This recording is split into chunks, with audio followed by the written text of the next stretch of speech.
Good evening, ladies, and welcome to XTV's news broadcast for Tuesday, October 15th, 2024. Making the headlines tonight, authorities monitoring potential tropical cyclone developments later this week, suspected double murderer found dead at illegal entry point, and police on high alert following release of abducted Belizeans in Mall. We take our first break and return with the news in detail. With the steady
safeguarding you, your family, your future.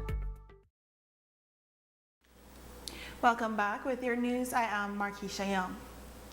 Belize authorities are monitoring the southwest Caribbean Sea, where there appears to be potential for the development of a tropical cyclone later this week.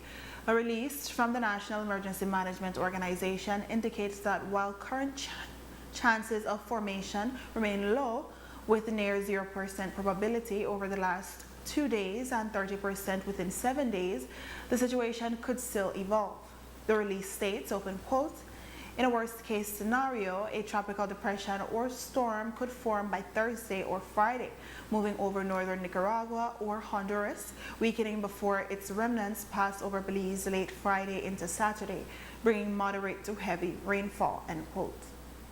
NEMO and the National Met Service advise they will continue to monitor the situation and provide timely updates through their official channels. In the meantime, they add that there is no need to panic, but note that we are still in the hurricane season. 24-year-old Edwin Marin, who was the suspect behind the double murder of his ex-girlfriend, Daisha Hall, and her mother, Natasha Clark, on September 9th, has been found dead. His body was located Monday night just after 10 at an illegal entry point some 2.5 miles from Pachacan village in the Corzal district. There were signs he had been tortured. He had injuries that is to the face and the back of his head, and his hands were tied behind his back. Reports are that duct tape and a blooded plastic bag were found near the body. Marin had been on the run since the double murder, which occurred shortly after his release from prison. Reports are that he had gone to Hall's house, where he got into a confrontation with Hall over the custody of their daughter. He left only to return moments later and fired at the two women. Commissioner of Police Chester Williams provided the media with an update on the discovery and said they will seek assistance from their Mexican counterparts. They encountered the lifeless body of one Edwin Marin, a person who was wanted for a double murder in Corozal town and was being sought by the police for a couple of weeks now. Initially, we got information that he had fled the country to Mexico, and he was being sought both in Belize and Mexico for the purpose of being charged for the double murder in Corozal. But his body was found right on the border crossing area with injuries consistent with him having been beaten to death. That's a matter that the police is looking at this time, trying to verify if he was killed in Belize or in Mexico side and was dragged over to the Belizean side. So we're looking at it. The body was found in Belize, and so it is going to be reflected on our murder stats. We certainly will require some assistance from the Mexican side in terms of the investigation. So we're just going to coordinate with our Mexican counterpart on that matter. Williams said police believes that Marin may have been killed by cartel operatives. That is a possibility. It is one of our suspicions as well. But in the absence of empirical evidence to that effect, we just have to look at it as a murder and investigate it to see exactly who are behind it. Shane White, Natasha's brother, said the family feels relieved at the news. To be honest, relief, like, just knowing that this guy was still out there, like nobody in the family could really sleep well because he's a dangerous person, and we know what he was capable of, or even if he was, come back, and because initially his threat was to do away with the whole family. So we even had my mom even had to change residence, and had to do all these different plans just because of that, just because he was out there. So knowing that he's no longer around us actually give us some peace of mind and some closure for this horrible incident. Obviously, our biggest concern was for for my niece's little daughter, she's now completely orphaned after this incident. So we were concerned about him trying to come and get her or something like that. So yes, of course, this gives us some relief and some peace of mind also. The Kamara family from Corzal are relieved that father and son duo, Louis and Johan Kamara, were returned safely after being briefly abducted across the border in Quintana Roo. Not many details have been released upon their return, but today Commissioner of Police Chester Williams spoke on the incident. Williams says police believe cartels may have been involved in the incident, but assured Belizeans that the country's security forces remain on high alert in the north.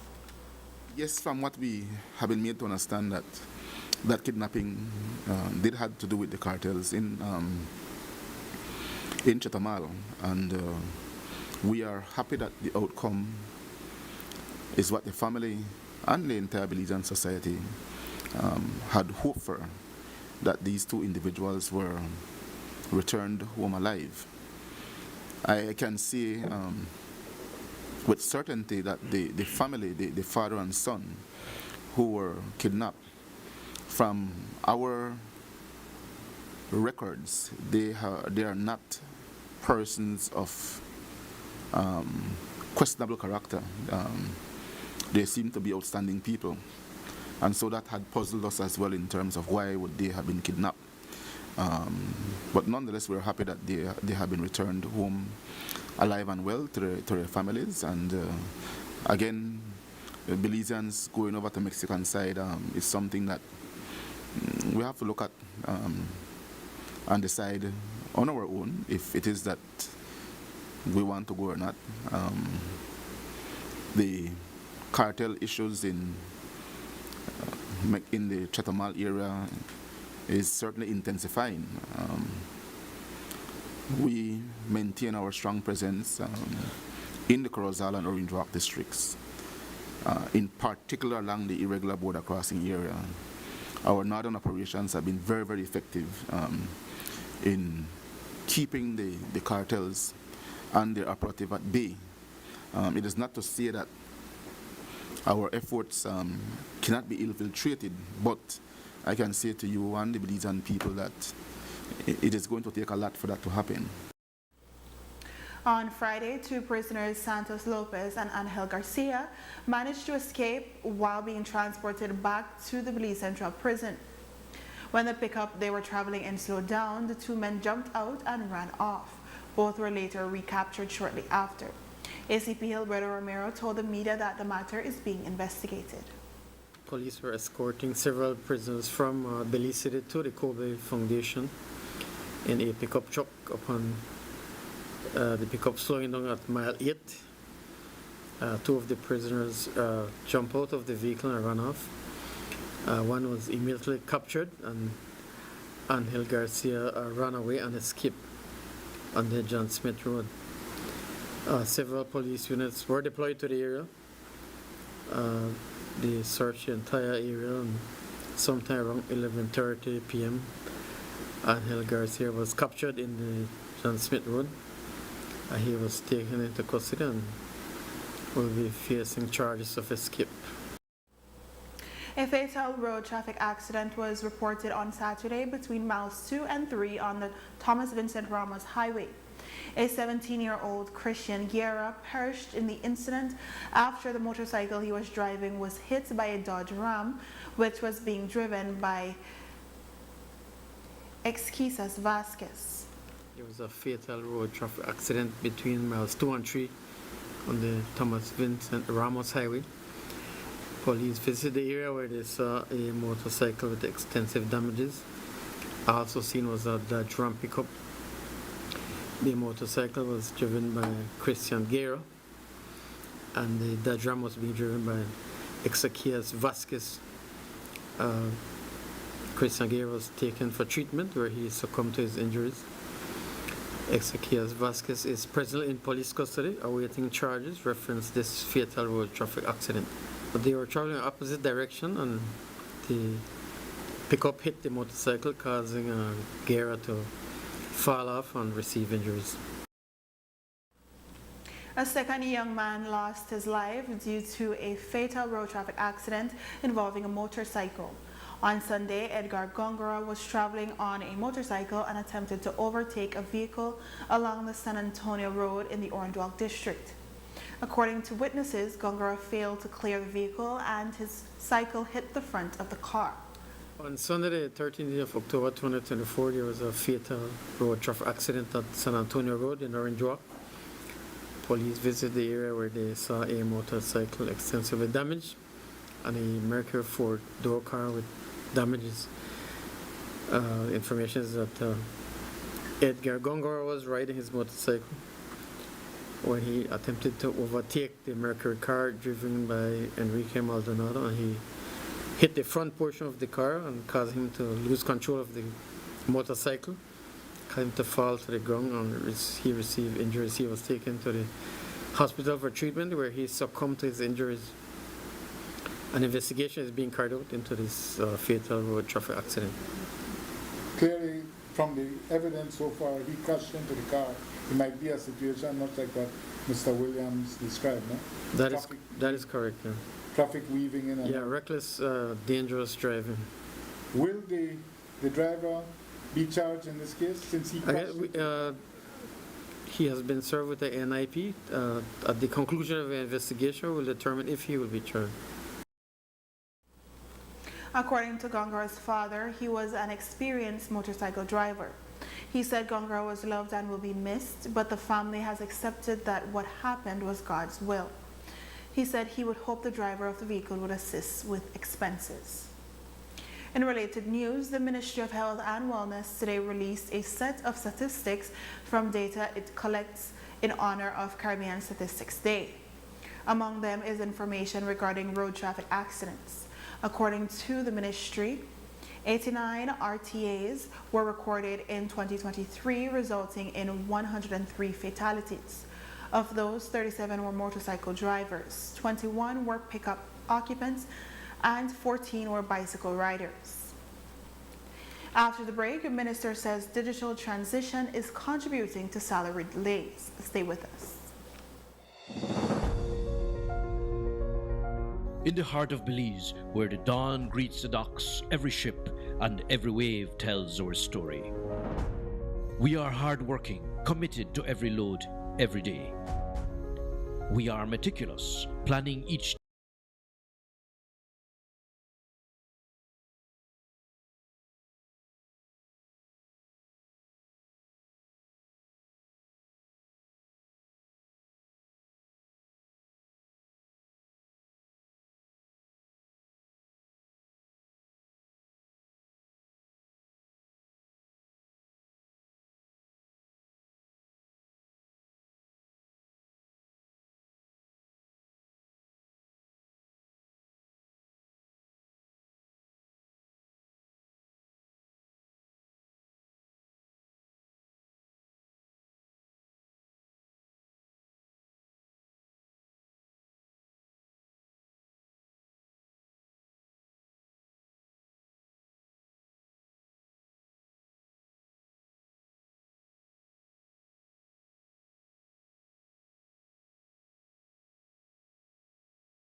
Strategies, which was commissioned by Michael Ashcroft, showed that for the first time, Belizeans are expressing concerns over cartel crime.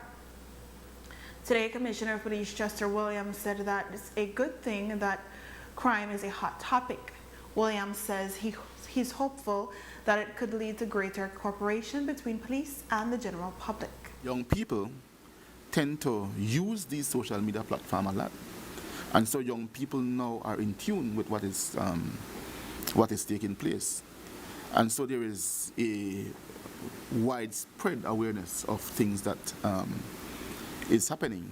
So the fact that we have increased accessibility to social media will certainly increase the population ability to be able to get news or to hear news, and will make people concerned. That is a good thing. It's not something bad. And I do, contrary to what you may think, I do embrace the polling. I think that the concerns of people is legitimate.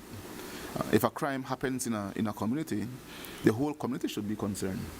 So we cannot take it as something negative. I think that the fact that more and more people are aware or are concerned of crime, it is going to have them participate more in terms of preventing crime. So I certainly support the poll, and I see that something positive, and we'll see what we can do to work more closely with the public. And if you notice what we have been doing with this fourth quarter of this year, I have pressed upon my officers to do more community policing outreach, because we want to hear from the public. We want to know how they feel.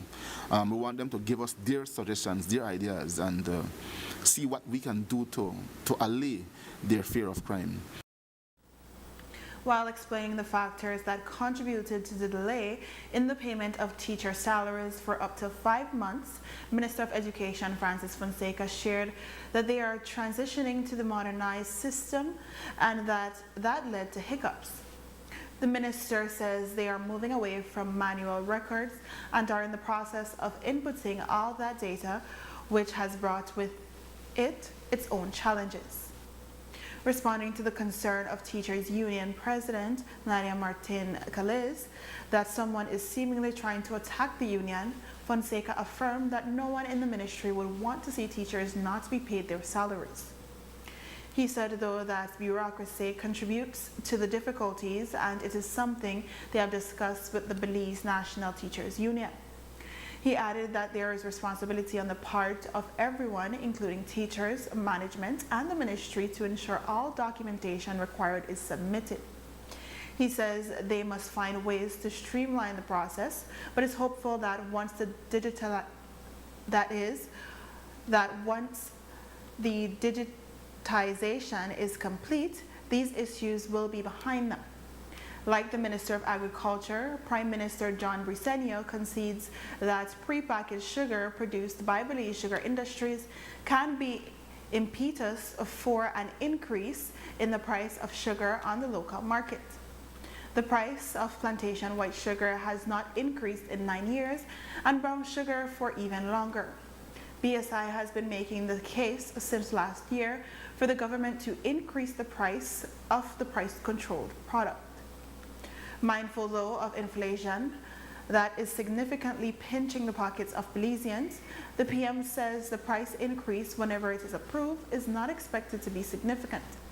He said it should only be enough to serve as a deterrent for the contraband of sugar to Mexico and Guatemala, where Belize sugar fetches a high price than what it is sold for in Belize.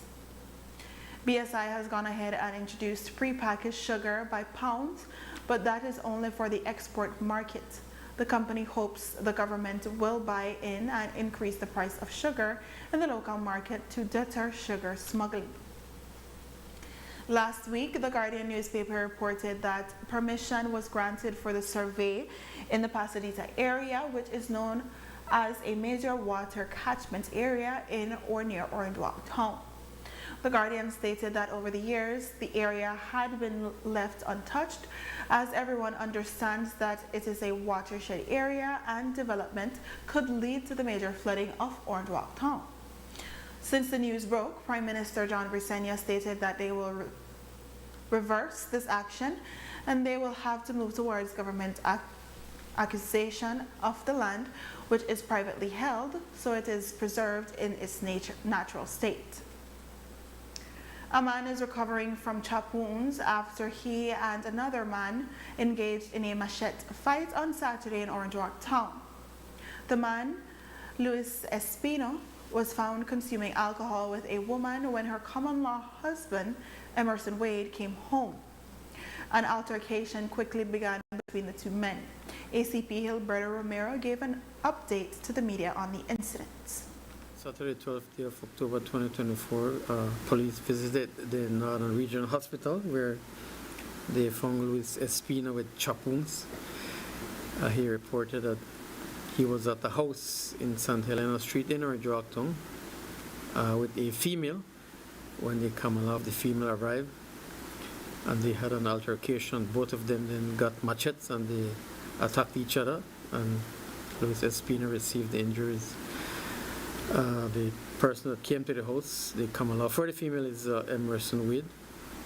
He is presently in custody, and Luis Espino is in a stable condition. We are conducting interviews and we will review the case to see any charges to be levied. What was the nature of their dispute? Well, the Emerson Wade came, that is his house, and he found Luis Espino there consuming alcoholic beverages with his common-law. A Guinea Grass Orange Walk resident, Adalni Chan, reported to police that on Sunday she heard loud bangs outside her home. She reported seeing two persons fleeing from the area on a motorcycle and later found bullet holes in the home and a vehicle parked outside. Two suspects have been identified and are being sought by police. On Sunday, the 13th day of October 2024, Adalmi Chan reported that she was at home at Guinea Grass Village when she heard loud bangs and realized that someone was shooting towards her house. She made checks and saw two persons on a motorcycle who fled from the area. She made checks and saw a bullet hole in a vehicle that was parked in the yard and also a bullet hole in the house. We have identified two of the suspects and we're looking for them. They are from the Guinea Grass area. After the break, 862 students graduate from the University of Belize. Stay tuned. I am one of the oldest, diverse,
A mandala, all power to the people.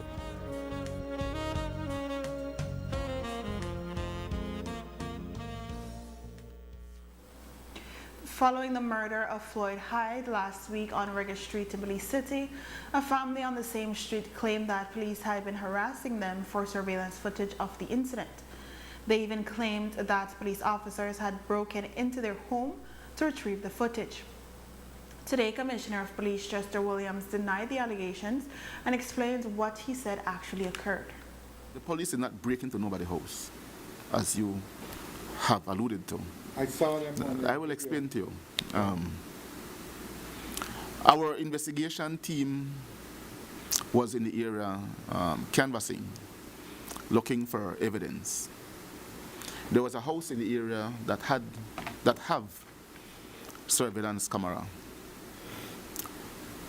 The police went there and they refused to cooperate with the investigators in terms of getting the surveillance footage. I was contacted and I told the police, get a search warrant under the Indictable Procedures Act, which states that the police can go and search and confiscate any evidence that can be used in a criminal investigation. So on the strength of a search warrant, the police went to the house. The police were there with the search warrant to execute the search for the evidence that we needed. And they refused to let the police in. I told the police again, jump the fence and go in. The police did so, and they were able to retrieve a SIM card that had the recording, but they had deleted the recording from the SIM card. So we are applying to the court today to get a court order to search the SIM card. A Belizean team of track athletes made Belize proud following their performance in the 21st U18 Codecader Games, which were held in El Salvador from October 7th to October 9th. They brought home 5 medals, 1 gold, 1 silver, and 3 bronze. The games were held at the Indes Jorge Magico Gonzalez Stadium. The gold was captured by Nyasha Harris from St. Catherine Academy in the female 100 meters category, clocking in at 12.31 seconds. Second place went to Costa Rica's Rihanna Mora, while Panama's Alessandra Sarmale placed third. Nyasha almost snagged the silver for Belize, clocking 25.58 seconds for the 200 meters race on Tuesday. Costa Rica's Rihanna Mora took first place in that category, edging her out at the same 25.58 seconds. Nyasha also brought home a bronze medal after teaming up with Imanes Sandoval, Odiere Bautista, and Isis Casemiro, that is, in the 4x100 meters relay with 52.94 seconds. Guatemala took first place and Costa Rica came in second. Tamia Bennett won bronze in the high jump, with Costa Rica placing first and El Salvador winning second. Austin Lennon of Sacred Heart College won bronze for his performance in the male category of the high jump. The National Secondary School Sports Association has also reported wins for Belize in other sports. Both the male and female teams in volleyball brought home bronze medals. They were represented by St. John's College and St. Catherine Academy. In football, the female team from Belmopan Comprehensive School also won bronze, and in basketball, the male team from Gwen Lizarraga High School won silver. The NSSSA stated of the athletes' stellar performance, open quote, "The Codecader Games provide a valuable opportunity for student athletes across Central America to compete at the highest level, and Belize's athletes have once again proven that they can hold their own among the region's best," end quote. A delegation from the Inter-American Commission on Human Rights is currently visiting Belize. They are expected to meet with civil society organizations and government officials, including members of the executive, legislative, and judiciary. Our reports are that they were invited by the Maya leaders behind the Maya land rights case. As you may be aware, the Mayas also pleaded their case to the IACHR, which delivered a merit report on October 12, 2004, stating that the Mayas of southern Belize have rights to their traditional lands. This is the IACHR's first visit to Belize since that report. While we are told the delegation is holding a working session with the Mayas today, it is also using the opportunity to promote the universalization of the Inter-American human rights instruments and standards through various mechanisms. 862 students graduated from the different degree and certificate programs at the University of Belize on Saturday, October 12th. 24% of the class of 2024 were males. The top performing students in the associate's, bachelor's, certificate, and diploma programs were individually recognized. Top performing student across all certificate programs was Catherine Espadas with a 3.83 cumulative average in the certificate in primary education program. Amada Angelica Frutas topped the students in the diploma program with a cumulative GPA of 3.76 in education methodology. Naya Lisa Trejo was recognized as the top academic performer for the associate's degree program with a GPA of 3.97 in biology and chemistry. In the bachelor degree program, Angelita Pollard was the top performer with a GPA of 3.94 in accounting. Keynote speaker was Dr. Adrian Koi, Associate Dean for Clinical Students of the UB School of Medicine and Belize's first cardiothoracic surgeon. During the ceremony, there was a posthumous conferral of an honorary doctorate degree of Doctor of Letters to Harrison Pilgrim, who greatly contributed to the development of the university. The President of Kenya, William Ruto, welcomed Haitian Prime Minister Gary Conille in Nairobi, Kenya, on Friday to discuss the continuation of the multi-security support mission for Haiti. The two leaders urged the international partners to fulfill their commitments to the unbacked peacemaking mission in Haiti. They say the current budget is set to run out in March 2025. So far, Kenya has developed 400 police officers. That is, so far Kenya has deployed 400 police officers to Haiti. However, 2,500 in total were promised by different countries. Kenya plans to deploy another 600 police officers next month. In the case of Belize, the government has said it will only send soldiers on the mission if certain conditions are met. So far, Belize has only sent 2 senior soldiers on the mission. In police news, a truck driver from Pueblo Viejo village in Toledo was intercepted by authorities in Independence transporting smuggled fuel believed to have been brought across from Guatemala. Reports are he was transporting about 1,500 gallons of fuel. Customs was conducting its investigation to arrive at the person who hired the driver. The Deputy Prime Minister of Belize, Honorable Cordell Hyde, visited Taiwan last week to mark the 35th. That is, Cordell Hyde visited Taiwan last week to mark the 35 years of diplomatic relations between the two countries. The visit also coincided with Taiwan's 113th National Day.